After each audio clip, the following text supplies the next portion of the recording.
saya belum jadi pengacaranya si Ade.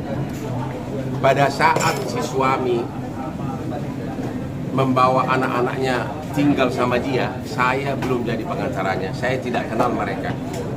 Jadi waktu proses mereka bisa ranjang, waktu proses anak-anak itu dibawa sama dia, saya tidak tahu, tidak ikut-ikutan.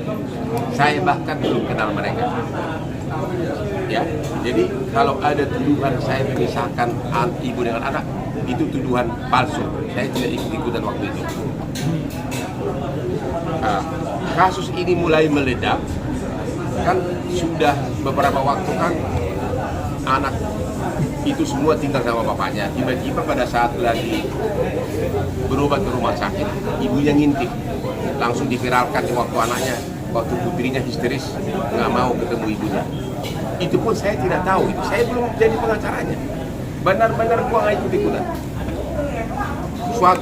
Suatu pagi hari sekitar 2 minggu lalu, ya sekitar 10 hari lalu lah, saya lagi renang, asisten saya menelepon, katanya ada seorang suami butuh pengacara karena dilaporkan oleh istrinya KDRT di Polda. Suami Korea katanya. Ya, kasus KDRT ya wajar, terima aja saya bilang. Saya nggak tahu kasusnya. Iya kan? Ya udah saya renang lagi.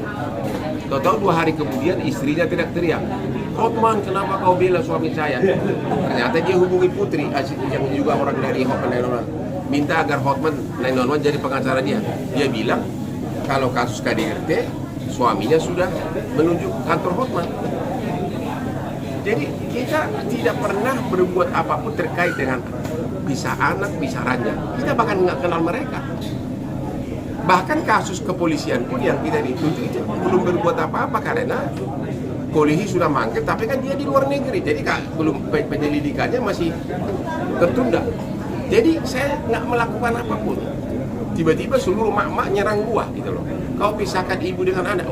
Waktu mereka pisah gua ikut-ikutan, nggak tahu apa-apa gitu loh. Terus mengenai tuduhan bahwa si bapak menyelamatkan anaknya demi keselamatan anaknya, kan kita pun belum tahu fakta sebenarnya.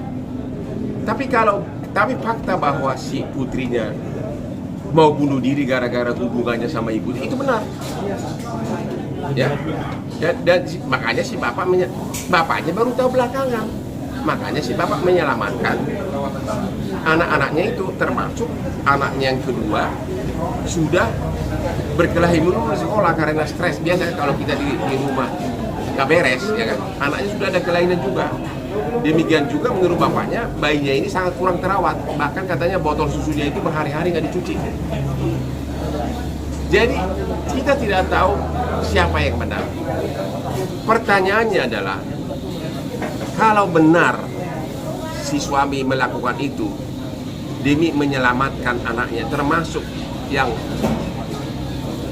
bayinya kurang terawat, kalau benar si suami melakukan itu takut putrinya benar bunuh diri, apakah dibenarkan si suami menyelamatkan anaknya? Anda yang jawab. Sekiranya anaknya itu sudah bunuh diri, pasti kalian akan bilang, kenapa bapaknya nggak selamatkan dari dulu? Gitu loh. Ami tidak akan pernah membantah bahwa putrinya ini memang benar mau bunuh diri. Waktu dia mau bunuh diri, berhasil diselamatkan, dia bilang ke putrinya, "Don't tell your daddy." Makanya bapaknya nggak tahu. Gitu loh. Itu pun saya nggak ikut-ikutan. Baru belakangan ini saya minta klarifikasi. Saya nggak tahu apa-apa, nggak ikutan di situ. Saya hanya kasus di Polda doang. Tergantung apakah ada alasan yang sah bagi seorang bapak untuk melakukan itu. Anda nggak boleh kalau misalnya benar bahwa kalau dibiarkan malah bahaya, misalnya putri sampai bunuh diri.